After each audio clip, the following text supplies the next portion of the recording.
Hi எல்லோருக்கும் வணக்கம். Big boss season 8 Tamil. So இந்த வீடியோவில் நம்ம லைவ் ஸ்ட்ரீமில் என்ன நடந்துச்சு அப்படிங்கிறத பற்றி தான் டிஸ்கஸ் பண்ண போகிறோம். ஸோ வீடியோக்குள்ளே போகிறதுக்கு முன்னாடி சேனலுக்கு புதுசாக இருக்கணும், கண்டிப்பாக சப்ஸ்கிரைப் பண்ணிக்கோங்க, வீடியோ மறக்காமல் ஒரு லைக் பண்ணிக்கோங்க. இப்போ நம்ம வீடியோக்குள்ளே போகலாம். ஸோ நாமினேஷன் முடிஞ்சிருச்சு அப்படிங்கிறது உங்கள் எல்லாத்துக்குமே தெரியும். அதில் முத்துக்குமரன் அவர்கள் ஒரு சூப்பரான ஒரு கணிப்பு, அதாவது அவர் கணித்தது 4 ஓட்டு. ஆனால் யார் போடுவாங்க எதிர்பார்த்தாருன்னா கோவா கேங்கில் இருக்கவங்க போடுவாங்கன்ட்டு. பட் அன்ஃபார்ச்சுனேட்லி பவித்ரா ஒரு ஓட்டு போட்டாங்க. அது ஒன்று மிஸ் ஆகிடுச்சு, ஓகேவா. பட் 4 ஓட்டு வரும் அப்படிங்கிற அந்த ஒரு கணிப்பு அப்படிங்கிறது ரொம்ப பியூட்டிஃபுல்லாக இருந்தது. அது மட்டும் இல்லாமல் தீபக் அவர்களை கண்டிப்பாக நாமினேஷன்ஸ்குள்ளே வரமாட்டார் அப்படின்றது கன்ஃபார்மாக சொல்லியிருந்தார். ஸோ அதுக்கேற்ற மாதிரியே வரல. அவருடைய அந்த பிரில்லியன்ஸை பார்த்திங்கன்னா நம்ம கண்டிப்பாக பாராட்ட வேண்டிய ஒரு கட்டாயம். பட் 4ங்கிறது ஓகே. பட் கோவா கேங்லேருந்து ஒன்று மிஸ் ஆகிடுச்சு அப்படிங்கிறது தான். It's okay, that's not a problem. But இருந்தாலும் ஒரு பிரில்லியன்ட் கேம் அனலைசர் அப்படிங்கிறது பார்க்க முடியுது. அடுத்து இந்த கோவா கேங்குடைய ஃபன்னு, ரயான், சௌந்தர்யா, ஜாக்கு, ஜெஃப்ரி எல்லாம் பேசிகிட்டு இருக்க பொழுது தெலுங்கு எப்படி பேசுகிறதுன்ற மாதிரி பேசிகிட்டு இருக்காங்க.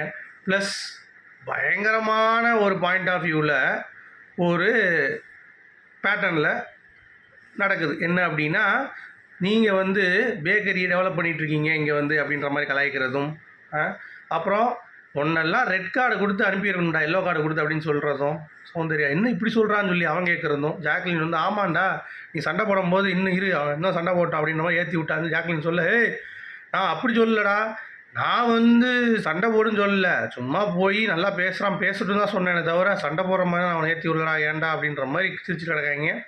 ஸோ ஜெஃப்ரி கேப்டன் ஆகிட்டார் அப்படிங்கிறது உங்கள் எல்லாத்துக்குமே தெரிஞ்சிருக்கும். ஸோ சாச்சனா இந்த வாரம் நாமினேஷன்ஸில் இருக்காங்க அப்படிங்கிறது. ஸோ நாமினேஷன்ஸ் 12 பேருங்க.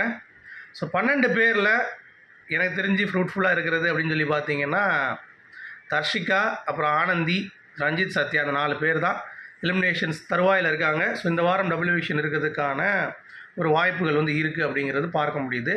ஸோ அப்படி டபிள்யூ பண்ணாமல் சிங்கிள் விஷன் பண்ணாங்கன்னா கண்டிப்பாக பிக் பாஸ் 130 நாளாக எக்ஸ்டெண்ட் ஆகிறதுக்கான வாய்ப்புகள் அதிகமாக இருக்குன்றது சொல்கிறாங்க. ஸோ இந்த மாதிரி ஒர்ஸ்ட் சீசன் இவ்வளோ தூரம் போகுமா எதுக்கு அப்படின்ற மாதிரி யோசிக்கும் பொழுது ரூமர் தாங்க, எனக்கு தெரிஞ்ச அந்த மாதிரி வாய்ப்புகள் இல்லை. பட் டிஸ்கஷன் இருக்குது, இஸ் ஸ்டில் ஆன் அப்படின்ற மாதிரி சொல்கிறாங்க. என்னையா சொல்கிறேன்றீங்களா? ஆமாங்க, அது ஒரு பக்கம் ஓடிட்டுருக்கு. அடுத்து காலையிலேயே ஜெஃப்ரி மண்டேயில் ஒரு அடி, பாத்ரூமில் உள்ளே போகும்போது இந்த கண்ணாடியில் ஒரு ப்ராப்ளம் இருக்குது போல். ஸோ அங்கே இந்த அன்சிதா அவங்கள கண்ணாடியை தூக்கி அடித்து மண்டை இங்கே லைட்டாக இதாச்சுல, அதே மாதிரி ஜெஃப்ரிக்கு. ஸோ எல்லாம் போடுறாங்க. அப்போ தீபக் சொல்கிற டிடி இன்டெக்ஷன்லாம் போட்டிருப்பாங்க வர்றதுக்கு, அது 6 மாதம் தாங்கும், அது பிரச்சனை கிடையாது. இப்போதைக்கு ஏதாவது பண்ணோடனே மஞ்சள் வச்சு ஜாக்லின் அடைச்சி விட்டுறாங்க, அவ்வளோதான். மற்றபடி லைவில் எதுவும் சுவாரஸ்யமாக இல்லை. அப்புறம் முத்துவை பேசிகிட்டு இருக்காங்க, மஞ்சரியும் சாச்சனாவும் இந்த மாதிரி ஒன்று தான் டார்கெட் பண்ண போகிறாங்க, இந்த வாரம் கொஞ்சம் ரெடியாக இருந்துக்கோப்பா தம்பி அப்படின்றாங்க. எதுக்குன்னொடனே வைல்டு கார்டு வந்த பிறகு முத்து வெளியே விளாடல. முத்து நல்லா பேசிகிட்டு இருந்தார், இப்போ பேசலை. இப்போ திடீர்னு பேசாமல் போயிட்டார், நல்லா பேசணும் அப்படின்ற மாதிரி ஃபேக்காக இருக்கார் அப்படின்ற மாதிரி அவரே சொல்லிகிட்டு இருக்காரு. இந்த மாதிரி பல விதமான நாமினேஷன்ஸ் என்ன பண்ணுறதுக்கான வாய்ப்புகள் அதிகமாக இருக்குது அப்படின்ற மாதிரி. சரிங்களா? சரி, இப்போது இந்த வாரம் ஜெஃப்ரி கேப்டன் எப்படி ஹேண்டில் பண்ண போகிறாங்க? ஜெஃப்ரி மேலே எல்லாருக்குமே ஒரு நல்ல அபிப்பிராயம் இருக்குது. ஸோ அவருக்கு ப்ரெஷர் மேக்ஸிமம் கொடுக்க மாட்டாங்க.